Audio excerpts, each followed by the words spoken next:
લોકો હવે બનાસથી બરોડા જવા માટે નીકળી ગયા છે. આજે પણ 11:15 વાગે જ નીકળ્યા છે. ત્યારે રાતે નીકળ્યા હતા, આજે બપોરના નીકળ્યા છે. ત્યારે અમે ઇન્દોર, ભોપાલ, જબલપુર અને રેવા થઈને આવ્યા. અત્યારે અમે બીજા રૂટ ઉપર જઈશું. રૂટ તમને બતાવતો રહીશ. અત્યારે પહેલાં સીએનજી ભરી લઈએ. રસ્તો છે ને એ પ્રયાગની નજીકથી જાય છે. પેલો રસ્તો જે આગળ ગયો ને એ નેશનલ હાઈવે 19 હતો અને એ સીધો કાનપુર થઈને આગળ જાય છે. એટલે અમારી ઈચ્છા હતી કે પ્રયાગ જાય અને પ્રયાગથી ચિત્રકૂટ જાય. લખનઉ જવું હોય તો પણ જવાય, પણ લખનઉ જવાની ઈચ્છા નથી. એટલે અમે થોડા અંદરની સાઈડ જાય છે. રસ્તો ટૂંકો છે અને ટાઈમ પણ 15 મિનિટનો ઓછો લે છે. તો નવા રસ્તા જોઈએ. ચલો તમને આગળ મળતા રહે. બનારસથી પ્રયાગ પહોંચતા ફક્ત 2 કલાકનો ટાઈમ લાગ્યો. અમે લોકો સિટીની અંદરથી જઈ રહ્યા છે. બાયપાસવાળો રસ્તો હતો એ તો કાનપુર જતો હતો. તમે જોઈ શકો છો, આ જ એ ગંગાનું પટ છે જ્યાં આપણે કુંભ મેળો જોયો. અત્યારે તમને કશું જોવા નહીં મળે. કેટલો વિશાળ પટ છે અને કરોડો લોકો અહીં સ્નાન કર્યું. આ એ જ પ્રયાગ છે જેમાં અમિતાભ બચ્ચનનો જન્મસ્થળ છે અને આપણા વડાપ્રધાન નહેરુજીનું આ જન્મસ્થળ છે. પ્રયાગ વખણાય છે સંગમના હિસાબે, કારણ કે અહીં ત્રિવેણી સંગમ છે અને અહીં 12 વર્ષે કુંભ પણ થાય છે. આ એકદમ એક લાંબો પુલ છે જેના ઉપરથી અમે જઈ રહ્યા છે. તમારે પણ જ્યારે આવવું હોય તો અત્યારનું વેધર બહુ સારું છે, તો તમે આવી શકો. માર્ચ પછી તો અહીંયા સખત ગરમી હોય છે. તમે જુઓ આ પટમાં ઘણી બધી નૌકાઓ છે જે ત્રિવેણી ઘાટ સુધી લઈ જાય છે અને આ સંગમ તમને દેખાઈ રહ્યો છે. સામેથી પણ એક નદી આવી રહી છે અને આ એક નદી છે.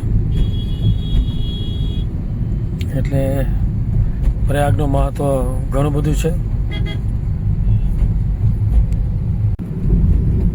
સામેની સાઈડ આખો પટ છે. ઉપર ભારતનો ધ્વજ ફરકાઈ રહ્યો છે. બાજુમાં એક મંદિર દેખાય છે. અમે લોકો પણ કુંભના મેળામાં આવેલા. અત્યારે અહીંયા થોડી પબ્લિક દેખાય છે. અહીંયા નવા નવા રસ્તા ઘણા બની ગયા અને ડેવલપમેન્ટ બહુ સારું રહ્યું. પુલ ઘણો લાંબો હતો. હવે અમે લોકો નેની બાજુ જઈ રહ્યા છે. અલ્હાબાદમાં ઘણા બધા રેલવે સ્ટેશન આવેલા છે જે પ્રયાગ વખતે અલગ અલગ જગ્યાએથી ટ્રેનો માટે બનાવેલા અને અમુક બનેલા હતા.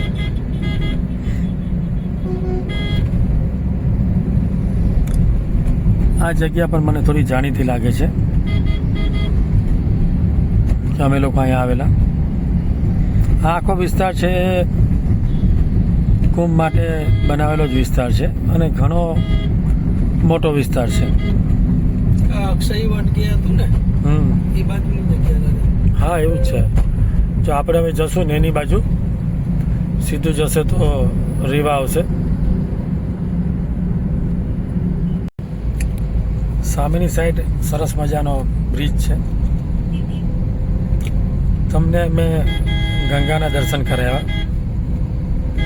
હવે હું તમને યમુના નદી બતાવીશ.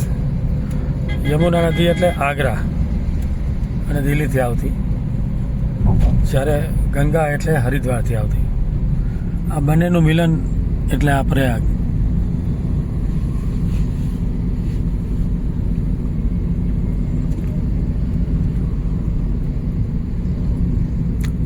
યમુના નદીનો પટ પણ બહુ મોટો છે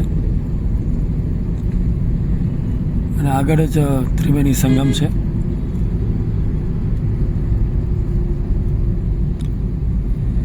અહીં બાઇક માટે અલગ રસ્તો બનાવેલો છે. આ જે કેબલ બ્રિજ છે એ પણ બહુ સારી ક્વોલિટીનો અને સરસ મજાનો બનાવ્યો છે. બસ હવે પુલ થોડી વારમાં પૂરો થશે અને સિટી અલ્હાબાદ કે જેનું નામ હવે પ્રયાગરાજ છે એ આવી જશે. તો ચલો આ રીતે જ હું તમને આગળ કંઈ નવું નવું બતાવતો રહીશ. ચિત્રકૂટ અહીંથી 10 કિલોમીટર દૂર છે અને આમ જોવા જાય તો આ ચિત્રકૂટ જ છે. આ એક એવી જગ્યા છે કે જ્યાં બોર્ડરનું સંગમ છે. બોર્ડર એટલે સરહદ, MP અને UP આ બંનેનું સંગમ એટલે ચિત્રકૂટ. ચિત્રકૂટનો મહિમા ઘણો છે.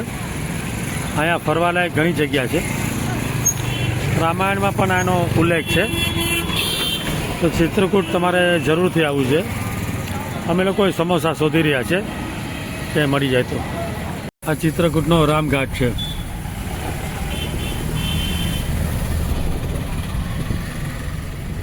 પાણીમાં ગંદકી બહુ લાગે છે મને.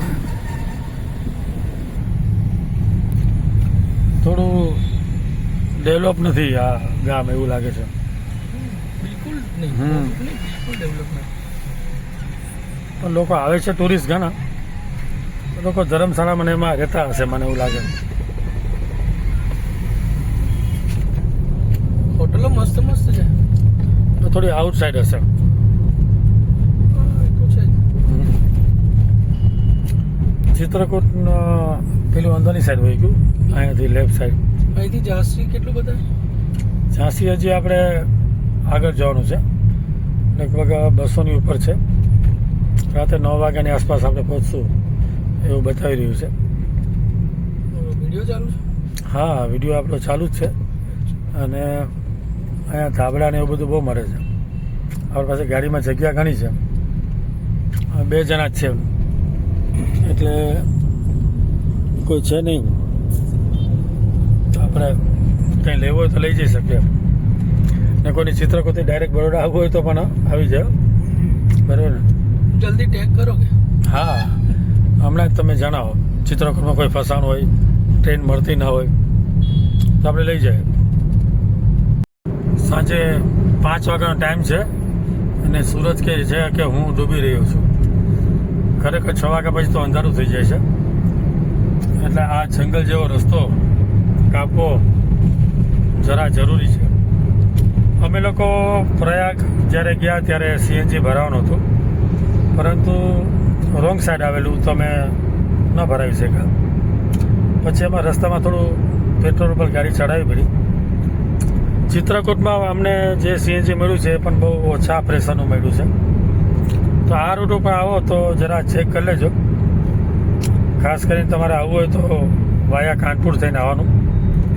ત્યાં કદાચ આનાથી બેટર સર્વિસ તમને મળી શકે. એટલે જરા ગૂગલ કરીને આવજો. જો આ હાઈવે જો, આ ચિત્રકૂટથી શરૂ થાય છે અને આગળ જાય છે દિલ્હી બાજુ. આ છે બુંદેલખંડ એક્સપ્રેસ હાઈવે. જો આગ્રા અહીંથી 435 કિલોમીટર છે, દિલ્હી 678. આંકડો જબરજસ્ત છે બાકી 678. આ ધૂપ છે કે આ શું છે? આટલું બધું આમ ધુમ્મસ. ધુમ્મસ. શું કે યુપીમાં ધુમ્મસ આ વહેલી આવી જાય એટલે ખ્યાલ નથી આવતો.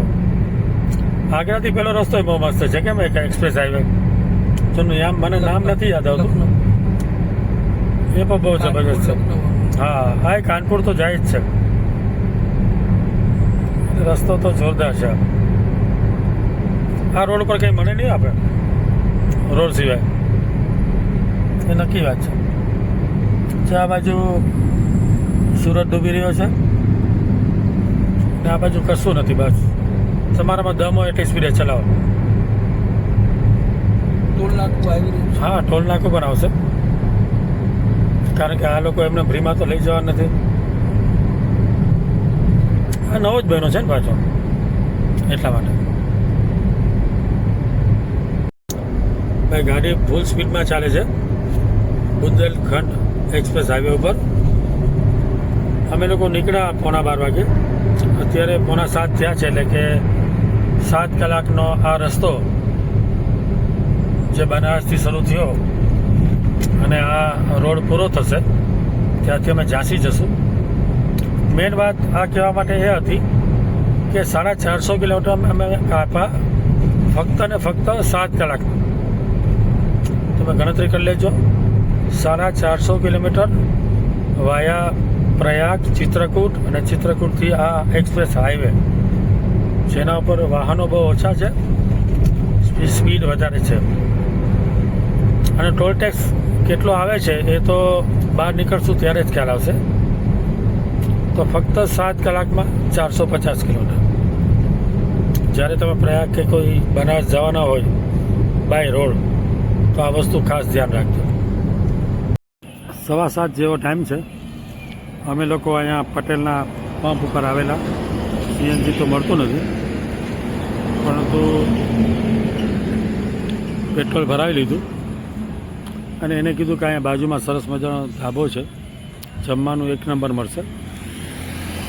તો ઈચ્છા થઈ ગઈ કે ચલો જમી દે છે વહેલા. હજી ઝાંસી અહીંથી લગભગ 80 કિલોમીટર જેવું હશે, એટલે લેટ થઈ જાય. અને મૂડ આવશે તો ઝાંસીની આગળ પણ જશું. હવે અમે ક્યાં જશું એ તો તમને હું પછી કહીશ, પરંતુ પહેલાં આપણે ટેસ્ટ કરીએ અહીંનું જમવાનું કે કેવું છે. ચલો, તમે પણ આ રૂટ જરા ધ્યાનમાં લેજો કે કેવી મજા આવે છે. વાલી રાણીજી. હા, ઝાંસી પહોંચી ગયા એટલે રાણી યાદ આવી ગઈ. ને સાચી જ વાત છે ને, આ વીરભૂમિ છે. આપણે ગ્લાસ સાફ કરવાનો ટાઈમ થઈ ગયો છે. ચલો, કે આમાં વિડીયોમાં દેખાય છે કે ભાઈ થોડો સાફ કરવો પડશે. તો લાવો 2 ગ્લાસ લઈને ધોઈ નાખો. હડો, એવું જ કરીએ યાર. એવું તો નહીં કે મોબાઈલના લેન્સ ઉપર કચરો હોય. તમારા ચશ્મા પર બી હોય. હા, એવું બને હો. તો એ ગમે ત્યાં હોય, તમે 2 ગ્લાસ લાવો. હડો, આપણે સાફ કરી. હાલો, સાફ કરી નાખ્યા. સારું, હાલો, ઝાંસીમાં તમારું સ્વાગત છે. આગળ તમને પછી કંઈક નવું બતાવું. હજી તો 9 વાગ્યાનો ટાઈમ છે, તો 550 કિલોમીટર તો ગાડી ચાલી ગઈ 9 કલાકમાં, અને બહુ સારું કહેવાય. પણ અમે 7 કલાકમાં 450 ચાલ્યા હતા, એટલે આ 2 કલાકમાં જમવા માટે ઊભા રહ્યા તો 100 કિલોમીટર ચાલી ગાડી. એટલે બરોબર છે. બરાબર છે. હા, 2 કલાકમાં 100 કિલોમીટર ચાલી છે. જેમાં પણ ખરા પેટ્રોલ ભરાયું, પાછું સીએનજી ભરાયો, એ રીતે બરોબર છે. ગુડ મોર્નિંગ દોસ્તો. શિવપુરીથી અમે લોકો નીકળી ગયા છે. સીએનજી જબરજસ્ત પેક, એકદમ મસ્ત. પ્રેશર સારું હતું એટલે મને ભરાવી લીધું છે. અહીંયાથી બરોડા જવાના 2 રસ્તા છે. એક છે વાયા કોટા થઈને દિલ્હી મુંબઈ, જે નેશનલ હાઈવે એક્સપ્રેસ હાઈવે જેના બન્યો છે એ, અને બીજો અહીંથી જે હાઈવે છે આગ્રા ભોપાલ થઈને બોમ્બેવાળો, જેમાં રસ્તામાં ગુના બેવાસ આવે છે એ. આ બંનેમાં કિલોમીટરમાં બહુ ફરક નથી, ટાઈમિંગમાં પણ એટલો ફરક નથી. તો તમારું શું કહેવું છે, કયા રસ્તે જવાય? હા, અમે સીએનજીને ધ્યાનમાં રાખ્યું છે, પણ અમારી ઈચ્છા એવી છે કે જે રસ્તે આવ્યા એ રસ્તે પાછું જવું નહીં. એટલે વિચાર તો એવો જ છે. ચલો આગળ બતાવીએ અમે કયા રસ્તે જઈએ છીએ, અને તમે કોમેન્ટમાં મને જણાવો કે તમે ક્યારે મુંબઈ દિલ્હી જે નવો રસ્તો બન્યો છે એ રસ્તે તમે આવ્યા છો, એ ખાસ જણાવજો. સવારે શિવપુરીથી નીકળ્યા, 160-70 કિલોમીટર જેવું ચાલી ગયા. સીએનજી પંપ આવ્યો છે, પરંતુ તમે જે સામે જોઈ રહ્યા છો એ કંઈ મંદિર બની રહ્યું છે, જૈનનું મંદિર હશે. મને ખ્યાલ નથી આવતો એક્ઝેક્ટલી, પણ બહુ સરસ મજાનું આ મંદિર છે. ચલો આપણે અંદર સીએનજી પંપમાં સીએનજી ભરાવીએ. આ રીતે સીએનજીના બોટલ હોય છે. અહીંયા સીએનજી તો મળી રહે છે, પણ કાલે રાતે મેં તમને કીધું એવું ઝાંસીની આસપાસ અમને સીએનજી બહુ ઓછો મળ્યો, એટલે મારે પેટ્રોલ પર ગાડી ચડાવવી પડી. અમારી ગાડી આ રાત સુધીમાં તો પહોંચી જશે બરોડા. હવે હું તમને જે બતાવીશ ને આગળનો હાઈવે, એ હાઈવે ઉપર ઘણા લોકોને ગાડી ચલાવવાની ઈચ્છા હશે. એ રોડ ઉપર અમે જઈશું. તો ચલો આગળ મળતા રહે. કોટાથી આ રસ્તે આવો ને તો વચ્ચે પાછો એક એક્સપ્રેસ વેનું કામ ચાલતું હશે, વચ્ચે થોડી જગ્યા બાકી છે, એટલે આ સાઈડ આવવું પડે છે, લેફ્ટ સાઈડ. ત્યાં સરસ મજાની એક હોટલ છે, આઈ લવ ઇન્ડિયા ગોપાલપુરા, અને હોટલનું નામ છે ઇસ્યુ હાઈવે રસોઈ. પ્યોર વેજ છે, એટલે સારું કહેવાય કે તમને અહીંયા જમવાનું મળી જશે. ચલો અમે પણ અંદર જઈએ છીએ કે શું જમવાનું મળે છે. બહાર કદાચ નાસ્તાનું કાઉન્ટર હશે, અને આ સાઈડ ખાટલા પણ રાખેલા છે આરામ કરવા માટે. એ લોકો થોડા થાકી જાય ને ભાઈ, કે આ હાઈવેની સ્પીડમાં લોકોને કંટાળો આવે છે. તો ઇંતજારીનો અંત. અમે લોકો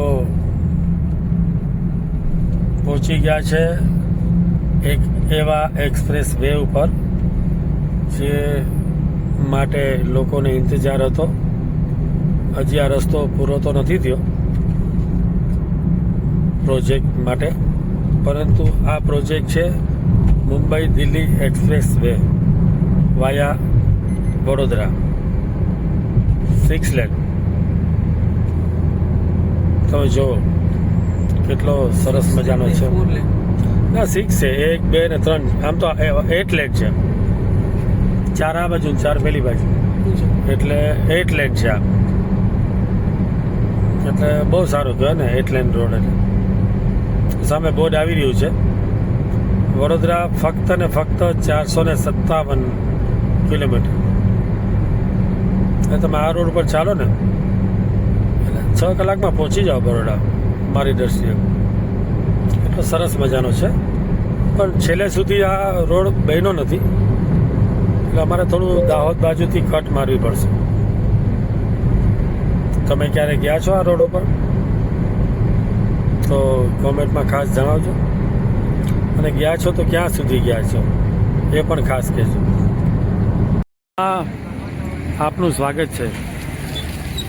અમે લોકો દાહોદ પહોંચી ગયા છે. 4 વાગ્યાનો ટાઈમ છે. આ દાહોદનો હાઈવે છે, અને એમાં છે આ ભગવતી રેસ્ટોરન્ટ. આ બધી વસ્તુ ગરમા ગરમ મળે છે, જે તમે જોઈ શકો. રસ્તો સારો હતો, પણ એક્સપ્રેસ હાઈવે પૂરો થયા પછી બહુ ખરાબ રસ્તો આવ્યો. અને તમે આ જો, આ બોર્ડ છે, આ બોર્ડ હાઈવે ઉપર હોવું છે, એની જગ્યાએ આ બોર્ડ બહાર છે. બોર્ડ કઈ રીતનું બોર્ડ છે, શું કામના એ બોર્ડ છે, તમે ક્યારે દાહોદ આવ્યા હોય તો તમે મને જણાવજો કે આ બોર્ડ ઉલટી દિશામાં કેમ છે. ચલો પહેલાં આપણે પ્રશ્ન કર્યા વગર કંઈ ગરમા ગરમ ખાઈ લે. અહીં રત્નાની સેવે મળશે, અહીંયા મજાક મસ્તી મળશે, લોકો આનંદમાં છે, પ્રવાસ કરી રહ્યા છે. ચલો આપણે હવે અંદર જઈને જોઈએ. ભાઈ દાહોદમાં તો છે ને ફરસાણ બહુ વખણાય, અને એમાંય રતલામી સેવ ભલે રતલામાં બનતી હોય પણ અહીંયા વખણાય છે, એટલે સારી જગ્યા છે. આ ગાંઠિયા જોઈને આનંદ થઈ ગયો ભાઈ, વાહ. ચલો ભાઈ, અમે ટોકન લઈ લીધું છે. ગરમા ગરમ કચોરી અને કચોરી સાથે સમોસા તો કે પૌવા પણ છે તો એ નથી લેવાના, કચોરી સમોસા જ ખાશે. અમે લોકો અત્યારે ગુજરાતની અંદર છીએ. સીએનજી આ લાસ્ટ સીએનજી અમે ભરાવી રહ્યા છે, કારણ કે હવે અમારે બહુ કિલોમીટર કાપવાના છે નહીં. કાલોની નજીક પહોંચી જશું. અમે લોકોએ યુપી, એમપી અને રિટર્નમાં રાજસ્થાન પણ જોયું. પ્રવાસની ખૂબ મજા આવી. લગભગ 2700 કિલોમીટરનો અમે આ ગાડી દ્વારા રન કાપ્યો. તમને પ્રવાસમાં કેવી મજા આવી એ તમે મને કહેજો. ચલો આપણે હવે આગળ મળીએ.